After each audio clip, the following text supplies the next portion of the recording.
tore me apart. They used me for part. Hello everybody, my name is Stickbite Films, and welcome to another episode of the best influencer boxing knockouts. Man, the last time I did one of these was in 2023? What the fuck? I was supposed to do one of these last year, but I just didn't do it for some reason. I have no idea why. Now, since then, there's been a lot of amazing and absolutely brutal influencer boxing knockouts slash TKO slash whatever we want to include in this video. So let's get it started.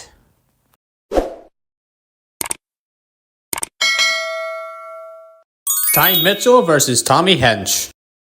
Ty Mitchell and Tommy Hench faced off on Misfits 20 on January 18th in Manchester, which was headlined by Darren Till and Anthony Taylor. Now, initially I thought this was going to be pretty close, but after the first round I realized that this wasn't going to be close at all. Ty Mitchell was just great in that ring, man. He showed off and showed out. And then in round number 3... I just love a good KO, boys. Ty Mitchell might give you the judge eating power shots. So Tommy Hench is somehow allowed to continue after that, and then this happens. Popular demands. I think he's given his best, and there's not much else. He hasn't. That was absolutely brutal from Ty Mitchell, and it immediately showed me that Ty Mitchell would fuck up Idris Virgo, which he eventually did, and this very deservingly won knockout of the night on Misfits 20. Ryan Taylor versus Mist. Oh, Ryan Taylor. Before this fight, you had so much potential, but you're just so ass. Somehow, Ryan Taylor got knocked down like 64 times against a debutant. There's no need for a full fight breakdowns here. There's a jab. Mist tries to hit him on the ground, but that's a knockdown. This is knockdown number 2. I don't know how he dropped from that. That was directly on the gloves. And it was roughly at this point that I completely gave up on Ryan Taylor. I was right. It's done. It's done. It's over. And I was completely correct in saying that, as Mist landed another jab and Ryan Taylor went on ice skating. By this point, I was completely screaming at the referee to stop the fight. And he did, with one final jab that made him look like a skeleton. Disgusting. And the ref called it off. Now, it's not boring guys anymore. I'm just going to say this really quickly. Ryan Taylor was definitely right to retire for this fight, because that was the fight to win. And look at his pad work. Like, he actually wasn't even that bad in the pad work.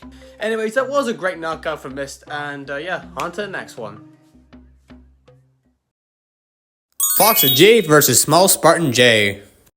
Oh boy, I've been so looking forward to talking about this knockout. By far, this one was the best knockout in influencer boxing history. And the damage that Small Spartan Jay took started off pretty early as Fox whipped him with a right hand. And at some point, like 150 into the first round, they're just swinging for the fences against the ropes as Fox lands a huge left hand.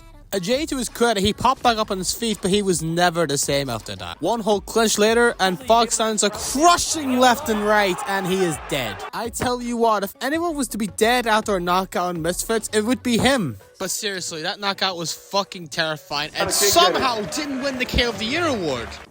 We'll get into that later on. It's a credit to his coach for muting the celebrations, as they saw how hurt Jay was. Like, that motherfucker was seizing out. I will now give you a proper replay of the knockout without me chatting. Usually he's able to just crouch down and get below him. And that'll do it. That's your knockout of the night, and one of the best knockouts in X Series history. FaZe Temperrr versus Josh Brueckner. Man, FaZe Temperrr just gets knocked out repeatedly over and over and over. And this time I'm just sad because this was Temperrr's retirement. Josh even said at a press conference, and he backed it up. Third knockout's the charm.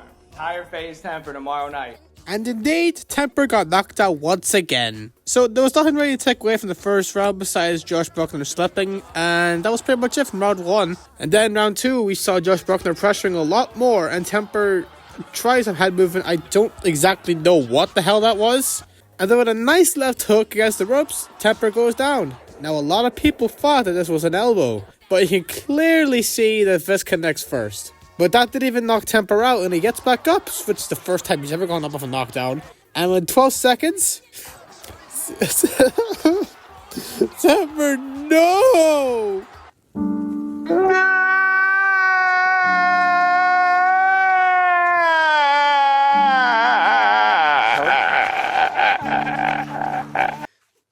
Screw that crying shit! Sorry about my pink guy. I don't know what the fuck happened, but yeah. I was pretty happy for Josh Brueckner after this, but Temperrr, damn. I can't even speak more on it, so on to the next knockout. Salt Papi versus King Kenny. Well, what a coincidence. Both these guys fought FaZe Temperrr and Josh Brueckner respectively before, with Salt Papi previously knocking out Josh Brueckner and King Kenny. Yeah.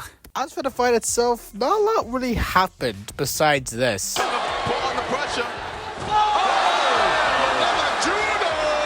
But then round number 3, Kenny tries to come out more aggressive and Salt Papi lands, I think it was an uppercut and left hook, and Kenny goes down. And this was the most violent I've ever seen someone try to get up, because this man looked possessed.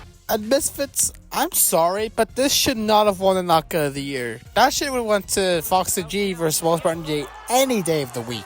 Because at least King Kenny was on his feet when the fight got called off, and Spartan Jay was dead.